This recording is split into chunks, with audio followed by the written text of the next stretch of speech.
Hello बच्चा लोग, चलिए दूसरा नंबर क्वेश्चन करते हैं जो 1992 का है। इसमें बोला गया है कि एक एंडोथर्मिक रिएक्शन है, उसमें डेल्टा एच अगर इंथैल्पी ऑफ रिएक्शन है किलो जूल पर मोल पे, तो minimum value energy of activation का क्या होगा। ठीक है, तो ये एक्टिवेशन एनर्जी अपना काइनेटिक्स से रिलेटेड कॉन्सेप्ट हो गया ऐसे देखा जाए तो अपने को पता है एक्टिवेशन एनर्जी वाला ग्राफ आता था कि अगर रिएक्टेड यहाँ से शुरू हुआ है, एंडोथर्मिक मतलब होता है कि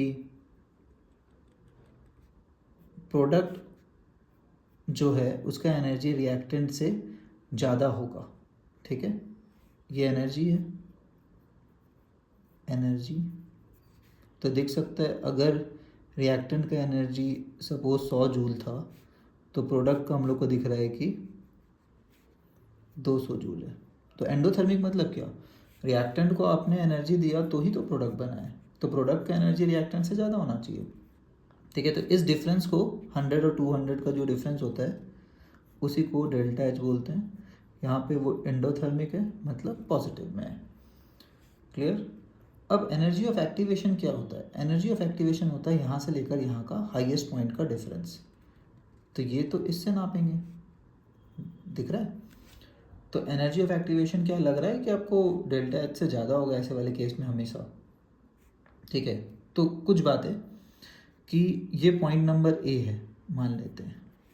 ठीक है, और ये ग्राफ का हाईएस्ट पॉइंट है, इसमें वाई एक्सिस में मान लेते हैं ये पॉइंट नंबर है सपोज सी, और ये था बी। ऐसा नहीं लग रहा है कि डेल्टा एच, एक तो बी हमेशा ए से ग्रेटर होना चाहिए, अगर मैथमेटिकल अप्रोच का बात करें, कॉम्प्लेक्स नहीं करना चाहते हैं बट मैथमेटिकली बात करें तो बी हमेशा ए से हाईएस्ट ज़्यादा होना चाहिए, और ए सी का गैप सबसे हाईएस्ट होना चाहिए। A C should be maximum, है ना, और A C should always be greater than A B, क्योंकि बी यहाँ से लेकर यहाँ तक कहीं भी हो सकता है। फिर बोला जाएगा सर मिनिमम वैल्यू, फिर तो बी यहाँ भी हो सकता है, कोइंसाइड कर सकता है बी और सी, है ना।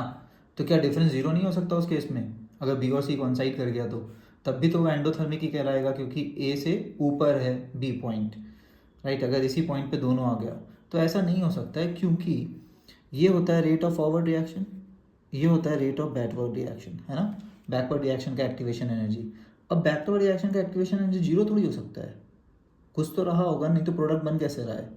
ठीक है, तभी तो पीछे से वो आगे नहीं आ पा रहा है, वापस बैकवर्ड नहीं आ पा रहा है। तो वो आइडियलिस्टिक केस होगा यहाँ पे, बट ऐसा होता रियलिस्टिकली नहीं है। इसलिए हमेशा बी जो है सीक पॉइंट से थोड़ा नीचे ही यहाँ पे कहीं पे भी आ सकता है। क्लियर, समझ में आ गया क्या हो रहा है कॉन्सेप्ट। तो ये ग्राफ से रिलेटेड क्वेश्चन था, तो हम लोग को यहाँ पे आंसर बोलना पड़ेगा more than delta H. Activation energy हमेशा डेल्टा एच से ज़्यादा ही होगा। डेल्टा एच मैक्सिमम क्या हो सकता था, यहाँ से यहाँ तक।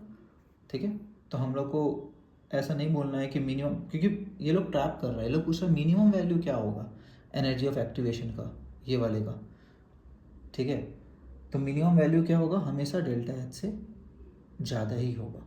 ठीक है, more than delta H. Less than तो नहीं हो सकता, जीरो भी नहीं हो सकता, मिनिमम एक्टिवेशन एनर्जी जीरो तो हो नहीं सकता। ठीक है, इक्वल टू डेल्टा एच, यहाँ पे एक ट्रैप हो सकता है कि minimum equal to delta H भी तो हो सकता है। ठीक है, तो ये ट्रैप भी हो सकता है, बट यहाँ पे ऐसा कुछ नहीं है। क्लियर, हम लोग बोलेंगे हमेशा मोर देन डेल्टा एच होगा।